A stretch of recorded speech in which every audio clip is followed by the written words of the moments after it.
Hello! Isang magandang hapon mga kasari-sari ko dyan. Napakainit na hapon mga kasari. 44 degrees kami dito sa Puerto Princesa City, Palawan. Lechon na talaga kami nito.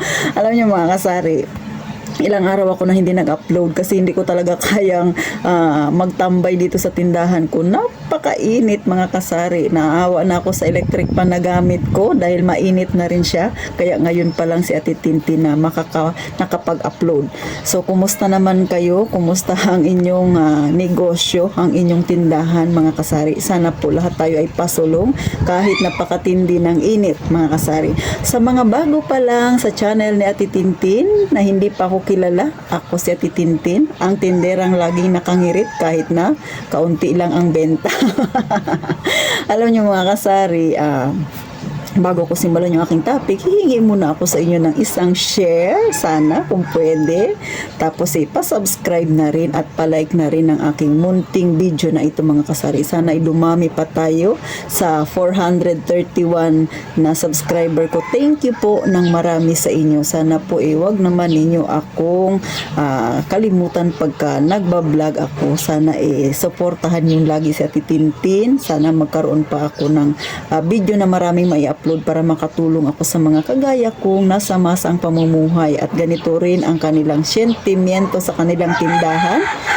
Sana matulungan ko kayo kahit papaano sa aking munting pamamaraan. So eto na nga, gustong-gusto mo na magkaroon ng negosyo. Sigurado ka na ba na ito yung gusto mo mga kasari? Pero bago ka sumulong sa ganitong negosyo, yung sari-sari store, dapat una na meron ka mga kasari, dapat sarili mo yung iyong puhunan. Kung nag-iisip ka na, mangungutang na lang ako Ate Tintin, wala namang masama kung mangungutang ka. Pero, may pero doon. Kapag first timer ka pa lang sa negosyo, hanggat maaari, huwag kang mangutang. Kasi, hindi naman sa hinihiling natin na malugi ang negosyo natin. Pero paano nga kung malugi? Tapos inutang mo yung puhunan mo, dodoble ang sakit ng ulo mo kasi meron kang babayarang utang. Samantalang kung sarili mo yung pera, sarili mong puhunan, malugi ka man, which is hindi naman natin hinihiling, ay wala kang iisipin. Kasi nga, sarili mo yung pera mga kasari. So, yan ang pinakamaganda kapag sarili mo yung puhunan. Ngayon na may puhunan ka na, nakapagtayo ka na ng negosyo, Ate Tin, okay na ako, relax na ako. Dapat nga bang maging relax ka dahil may tindahan ka na? Abay, hindi. Huwag kang pakampante. Si Ate Tintin, nangyari na yan, nagpakampante ako ng husto. Muntik na, ulitin ko, muntik nang lumubog ang tindahan ko mga kasari. As in talaga, nasa 50-50 na siya. Di ba mga kasari? Mahirap, ang hirap na hatakin pabalik para maibalik mo yung dati mong puhunan. Pero mabuti na lang mga kasari, si Ate Tintin ay hindi naman sarado ang isip ko sa mga suhestyon. Ako ay open-minded mga kasari at saka mahilig talaga ako manood ng mga nagbablog na kagaya ko may mga tindahan. Mahilig ako manood sa mga yung mahilig magpayo-payo ukol sa usaping pera. Katulad ng kay Sir Chinkitan, ayan, nanonood ako. So, nadagdagan yung aking lakas ng loob at saka nagkaroon ako ng isang desisyon na sa ngayon ay hindi ko naman pinagsisihan kasi naging maingat ako sa desisyon ko at eto na nga, lumago na ulit ang tindahan ni Ate Tintin ninyo na ayaw ko namang mangyari sa inyo kasi hindi naman tayo pare-parehas ng kapalaran. Baka ginaya ninyo sa Ate Tintin ninyo na lumubog din ang tindahan. Paano kung di ka nakabawi mga kasari, di ba?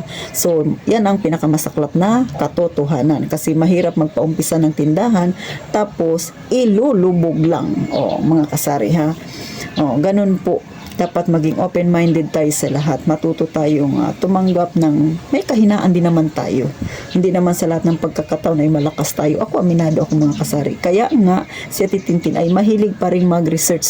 Kahit na sa totoo lang, mag-aapat na taon na akong nagtitindahan mga kasari. Ngayong August, mag-aapat na taon na akong may tindahan. Pero hindi ako kampante. Kumbaga kasi nangyari na sa akin yung mga noon. Kumbaga ngayon ay patuloy pa rin akong nag-aaral. Gusto ko pang madagdagan yung kaalaman ko.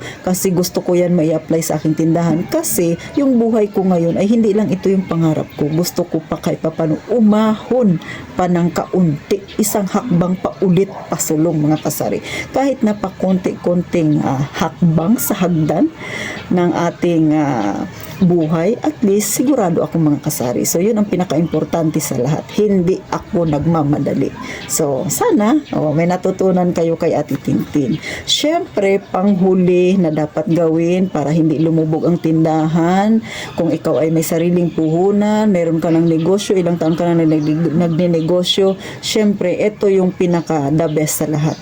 Huwag kang basta-bastang magdesisyon nang hindi mo pinag-iisipan ng maigi, nang hindi mo tinimbang-timbang ng maayos yung mga dapat gawin. Bakit? Baka magsisi ka. Gaya na sabi ko, hindi tayo perpekto. May mga desisyon tayo na minsan nagkakaroon ng butas. Pero kapag sa larangan ng pagninegosyo, dapat na maging maingat ka. Kasi mahirap po pag nagkamali ka ng desisyon at yung iyong negosyo ay maaapektuhan mga kasari. Kaya sikapin na huwag basta-basta magdesisyon ng hindi nag-iisip mga kasari.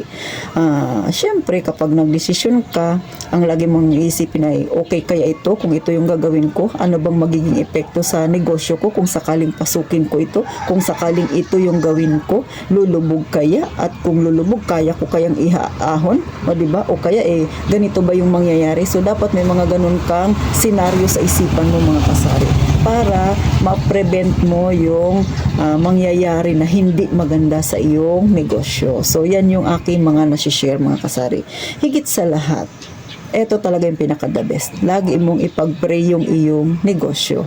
Kasi syempre, kahit na anong galing natin sa lahat-lahat, pero hindi mo pinagpipray yung negosyo mo, nasa sayo, di ba? Pero ako kasi paniniwala ko, ang lahat ng biyaya ay nagmula sa ating Panginoon. Kaya, pinagpapasalamat ko kahit maliit ang aking tindahan, pero kahit papano unti-unti naman na umaangat ang aking tindahan. Hindi dahil sa magaling ako, kung hindi dahil sa ipinagkaloob na Panginoon na biyaya sa akin at pagpapala, maliit man o malaki, pinagpapasalamat ko yun dahil ito'y biyaya na galing pa rin sa Kanya.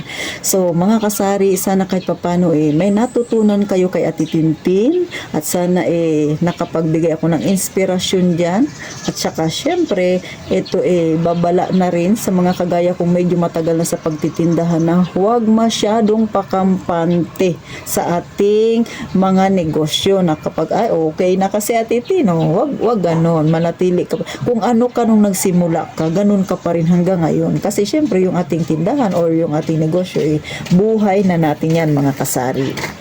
So paano mga kasari, sana may natutunan kayo sa aking na-share sa inyo. Ito'y simpleng usapan lang naman na sana makapagbigay inspirasyon sa mga baguhan at mga datihang kagaya kung may tindahan o kaya ang buhay ay nasa masa rin.